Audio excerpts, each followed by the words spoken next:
Hi, I'm Alex Archbold, and I've been buying and selling antiques since I was 9 years old. From basements to scrapyards, I'll look just about anywhere I can to find lost antiques and collectibles. And sometimes I'll go big and buy everything. With my wife and kids, we run an antique shop in Edmonton, Alberta, Canada, filled with some of the most unique items we can find.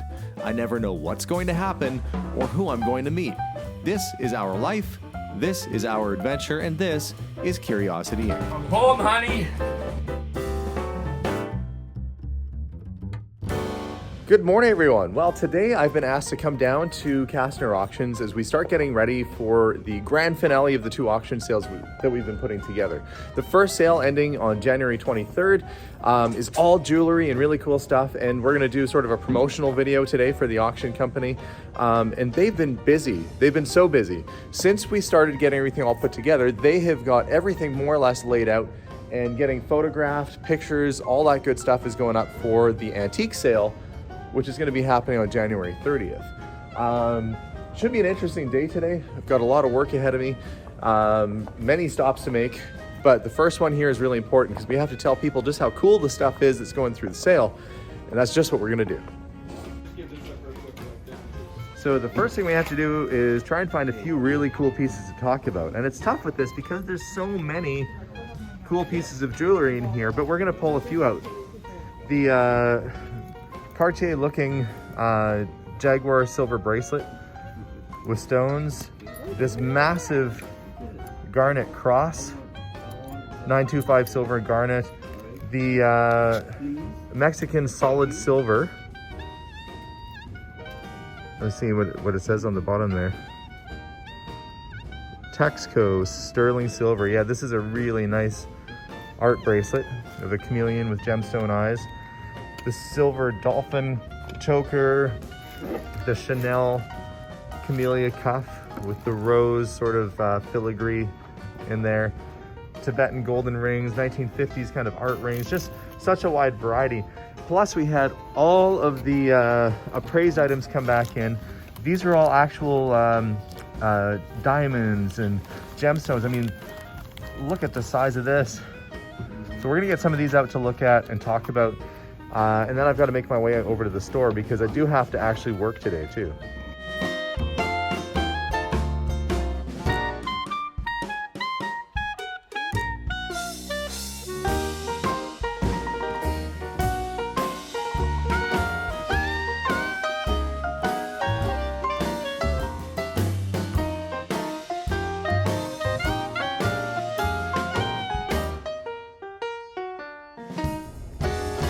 The promotional video is done.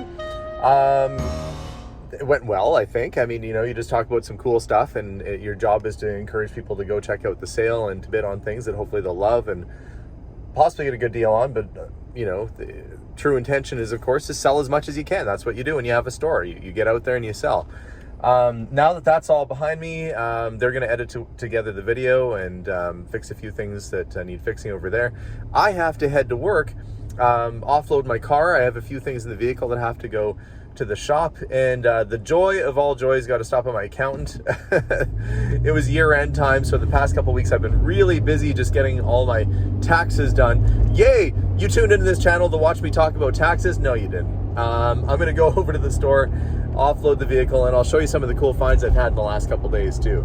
So let's get driving.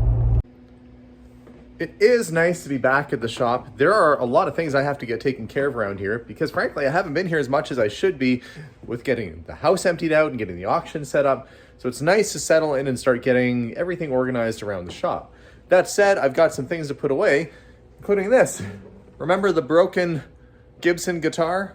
Well, it's no longer broken. I clamped it, fixed it, got it back together myself, and it actually plays pretty decent too. This guitar probably hadn't been played since the 1970s or 80s, whenever that break occurred, but with some wood glue, some clamps, and some sealant, we got it up and running again. It's almost good as new. So the guitar is in place, plays very nicely, and it's actually a pretty decent guitar now. The jukebox I was working on in my garage is in the shop and set up. Got the other piece of plastic trim that was on that a customer was so nice to bring me. So this thing is just about ready to go. A little bit more tweaking, a little bit more effort, and somebody to have this as a runner. But it sure looks good sitting in the shop here. But that's not all I have to do today. We have these little bins and boxes and leftover stuff that came from the house that have to find a home. Suitcases that I'm planning on keeping to actually put in the trunk of my car once it's all done. So I'll put those in my car to take home. But I do have to sort and put away these bins and boxes. Was surprised to find at the house too, a workshop manual for a 1958 Volkswagen. I think it's pretty much any kind of Volkswagen car, but an original Volkswagen shop manual is there. So I guess they must have had a bug at some point. Oh, I'm going to do a little bit of organizing, sorting, and we've got a whole bunch of records here that have to go out. But my job today is to try and clean up this front area where there's been some clutter collecting, and try and get the rest of the store looking, well, hopefully a little bit more decent. I've been busy the last little while getting everything put away at the shop. In fact, it's almost the end of the day. The top of my poor little ice cream cooler is just about empty. Actually, the ice cream cooler itself is empty because the old one broke down, and they gave me a credit for all the stuff that was in there. And I figured there's no point restocking while there's still snow outside. So I'm just waiting to reorder until it's closer to summer. In the meantime, though, the store is starting to get cleaned up. I got some of my guitars put away, and I found this really cool book that was in with one of the boxes. It's called the Quebec Bridge, and what this is, it's an inquiry into this bridge right here, the Quebec Bridge over the St. Lawrence River. Looks like a bridge, right? No big deal. There's one problem with it. This bridge actually failed twice. Look at that. That's what happened. Engineers could not figure this thing out. It failed twice. 88 people died with the failing of these bridges. And this book is basically engineer's report on what happened, volume 1 into what happened with the bridge, where they went wrong, pictures of it during construction. And boy, even the second time they couldn't quite get it. So what a disaster. It's one of those things that engineers really had a tough time figuring out. You can see it, look, there's the Prince of Wales visiting. It was a big deal. It's a large span bridge, but boy, talk about your engineering disasters. This was one of them. So a book like this is kind of cool. It's not a very expensive book, but it sure is kind of interesting, especially if somebody is an engineer and wants to see how they were building. You could probably look at it and go, oh yeah, sure, you don't do that. But yeah, they thought they had it all figured out, and the thing failed twice. 88 people passed away. So kind of a neat book. This is from right after the first time it failed. It was a good early book. Probably worth about $80 or so as a book. Still kind of a neat find and a good part of early Canadian history. Finally feel like I have things more or less set aside, and who shows up but Rock and Roll Paul! The dancing Rock and Roll Paul. Dancing Rock and Roll Paul. That's right. He dances before he talks. It's a thing. Is that what you do? You go introduce yourself with a little two-step or something. That should be a thing. It should be a thing. That, or everybody should have their own theme music when they just walk in a door. And you know what they're all I don't know about. what my theme song would be. Mine would be circus music, I think. Something by Tom Waits. Something really sad and long, full of remorse and melancholy, I think. Wow. No. Be like On the Nickel or something like that, you know? No, I would think like Gene Vincent or something. Yeah, that could be that too. Gene Vincent would be pretty awesome. You know, Be Bopalula or something like that. Oh yeah. Hey, I fixed my broken guitar. And you got it done. Yeah, it's hanging over on the wall already. Well, that's pretty awesome. It went pretty fast. Yeah. I was playing it earlier. Well, that's awesome. Great. And yeah, now I've got an old Telecaster. I have to put in that spot on the very far end. I've been leaving a space for it. In fact, I don't know why I'm sitting down when I should be doing that. You could also put a hook around those things. I should put a what on them? Like a hook. So Oh. What he does, break in here again, they can't just flip them off the wall. You got to struggle for it a little bit. That's not what I thought he said. Oh. This, I believe, I bought this a while ago, and I haven't had it out at the store because, well, I didn't want it out at the store until we had the bars up on the windows.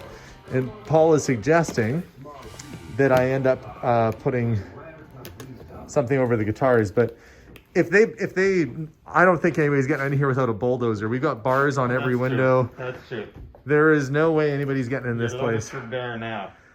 Yeah. I have a hell of a time getting in here without We've taking taken extra security measures, bars on every windows. I have draw gates, good security cameras. So we haven't, knock on wood, had any issues since. I'm knocking on wood. That's good. Oh, I'm knocking on a sucker stand. Hopefully that doesn't make me a sucker. Knock on the sucker. Knock on a sucker, and then I knock on myself. But this, I believe it's a 1974 or 1975. I'll have to double check the date, but it's a Fender Telecaster. It's not like it's a 70s Strat, but a Telecaster is still a really good guitar. Original case.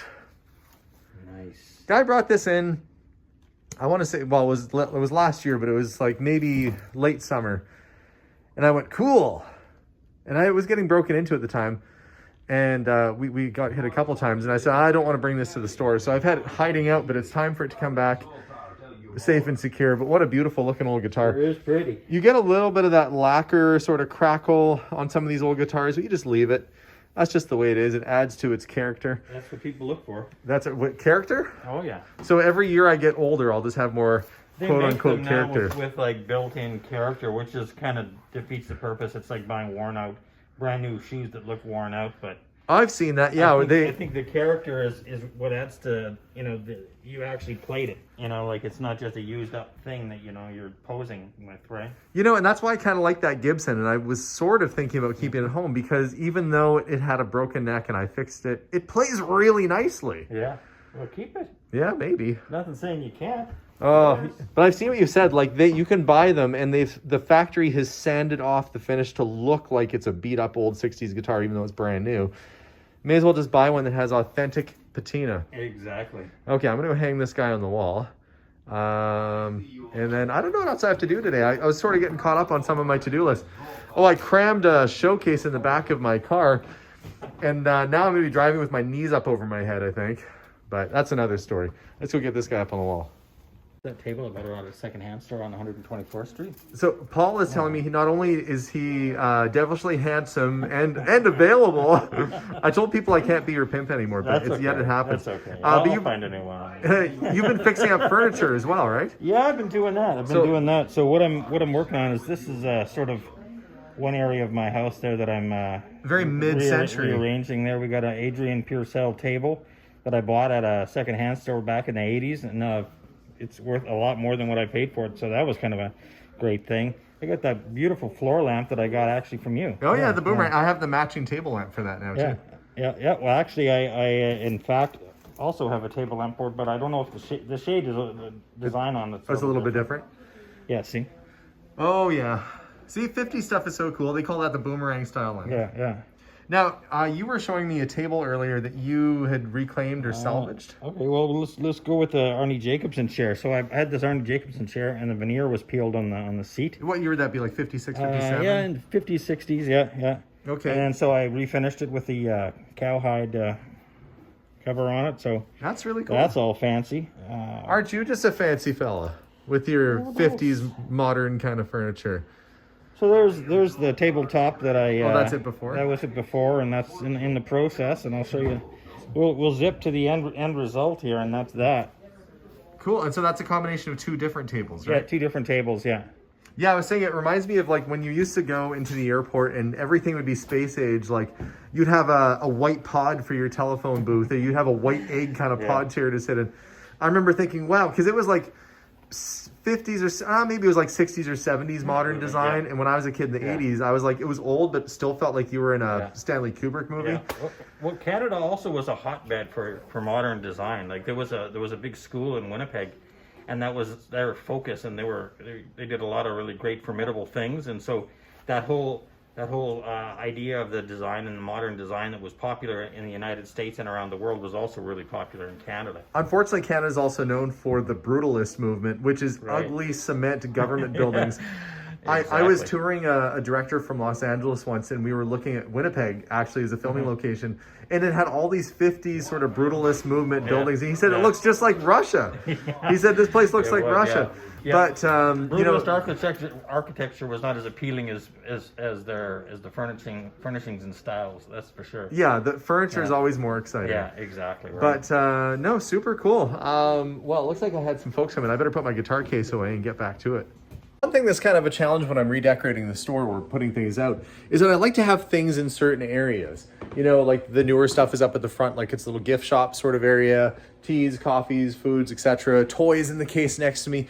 But when you get some historical items in, it's hard to figure out which area they need to go in because they can cross over into many different areas. So I've been trying to find a way to keep the store more or less organized with the limited showcases I have. So far, costume jewelry all together. Military items and cameras, well, those just happen to fit in the showcase, so I guess that's what's happening in that one. But you go around the shop and there's all sorts of neat little things. And the idea is that there's going to be something to look at around every corner. Where do you go? Where do you look? I don't know. Could there be something around the corner? Yes, there could be. But you still want to have it more or less organized. I had a couple of cool chess sets come in when I got the Picasso vase last year, and I finally got them set up and on display. So these are welded cubist chess sets that date to the mid to late 1960s. The fellow I got them from had an art gallery back in the day and sold things like Picasso and so forth. And there were several of these chess sets that were sitting there, and they have the original board comes with this one, and it's actually individual little tiles that have all been put together with each individual little chess piece. Now there's you know, your basic sort of characters there. How do you tell whose is whose? Well, that one is solid black. This one you put a little bit of gold paint on top, so that's how you tell whose piece is whose. Really interesting chess set, and quite large too. And Paul, you said you're not much for chess yourself. It's a real thinker's game, and I direct my thoughts somewhere else. Somewhere else. But with the Queens Gambit, we were chatting about TV shows can popularize it, and chess is really popular right now. A set like this, or like the other one I have, it's art. You leave it out on your table, you leave it on display, and you might play a game on occasion, but in the meantime, you have this beautiful conversation piece to look at and admire. That's what I try and do with most of the stuff. Find cool, interesting conversation pieces that people can put in and around their house. Well, and in a way, it's combining two things right now that are currently really popular, and that's sort of the mid-century 60s, 70s, 50s thing. Yeah, Cubist, mid-century. And chess, right? Like, there you go. The Queen's Gambit TV show was a show that took place in the middle of the last century. So something like that would have been the prime thing to have on your table back in those days, that's for sure. Oh, that would have been not... It would have shown that you were not only smart, but you were artistic. And you had taste and class. Taste, class, and art, and a creativity side, right? That's right. It's the end of the day. I'm at my house now, and I've got to do a little bit of work to a funky old showcase back here that I'm going to need pretty soon to put a bunch of really cool relics in, hopefully, fingers crossed if all goes well. I have been stockpiling, aka hoarding, old antique showcases in my garage at the store. And I've sold some off, and I've got some others. This is one that was kind of neat because it's multi-tiered, it's pretty cool, but it's in terrible shape. So I'm gonna get it out of the vehicle, I'll show you what kind of condition it's in. I've got to come up with a plan for how to fix it. So this is the cabinet. It's got 1, 2, 3, 4 different tiers, glass all the way around. I thought it was blue tinted glass, but it's not. Somebody's painted the interior of it blue. I have to change that. My goal with this thing is twofold. One, I have to mend the broken bits along the bottom. The wood separated out of the joint on the bottom there. The glass is busted. All the rest of the glass is okay. Has all these great individual little doors which open up at the chain so you can put different things inside. The wood on the top has been replaced with this flimsy little piece at some point. It's going to need a little bit of doing, but I don't have the space at the shop to do any kind of wood gluing or repairs. I'll have to do that here, and that's okay because I think I'll be happy with myself if I can save this thing. You can see it was actually kind of a nice oak underneath all that. It's been painted over. Oh, I don't know. I'll find a way to make it look cool again. Part of it has been stripped and part of it has not. I might take it down to wood the rest of the way around. We shall see. But it's home now, and at least I can start working on it. So first things first, and I'm not going to do the full restoration of this thing on today's video, but this is how I'm going to end my day, working on this broken showcase. I have removed some screws that were in place on there. They were not correct. What this needs is good old-fashioned wood glue. So I have to get that all lined up so that it fits in the groove, and then we'll clamp it in place with some big giant clamps. That should hold. Once that dries, I'll pretty much do that on all four corners to make sure it's good and sturdy. And then we can think about putting it back up on its feet. I'll get the clamps on, and then I think we'll call it a day. Well, we'll let the glue dry overnight. I did add some more glue in the joint and a couple of wood screws. I don't know why I had them here. It doesn't really go into too much wood. I put a screw in here and made it a little bit longer so it would draw it together. This thing will be nice and solid. Got some wood ready so I can cut a new shelf for the bottom. It's just a matter of getting some glass. I'll have this thing back together in no time. Better make sure I get any dripping glue off of there. Luckily it dries clear. We'll let that all set up. With this piece drying overnight, I've got time to go inside and see if the auction house was able to get their video up, or if they made the changes that we hoped for to some of our listings. I'm gonna go inside and have a look. About to log into my computer and I see a little face behind me. My son Steven's busy painting an ostrich for my wife Melissa. He's got a little art station set up behind me. I think it looks pretty good. Looks like he's just starting to get down his base colors, and then he kind of adds all the different layers. I'm sure that's gonna look great once it's all done. Nice to have a little artist in the house. But I'm here to check on the auction. Okay, perfect. Went to the auction page, and this is exactly what I was hoping they'd do, to put the appraised value in the title so people know what the appraisal value is. That way, if they get an item for, let's say, a few $100s that's appraised at $2,000, they know what the thing is actually worth. Now, appraisal value is a little bit different than retail, but still, that's what this thing would be close to retail in the store. So there's a couple in here that were actually quite expensive, like this. $6,000 diamond set double ring design mount, 18 karat white and gold diamond ring. It's a $6,000 ring, $500. It's important to know when you're bidding on these things what they're worth. So we had quite a few of them appraised. Nice to see that they've got everything done that I was hoping to get done.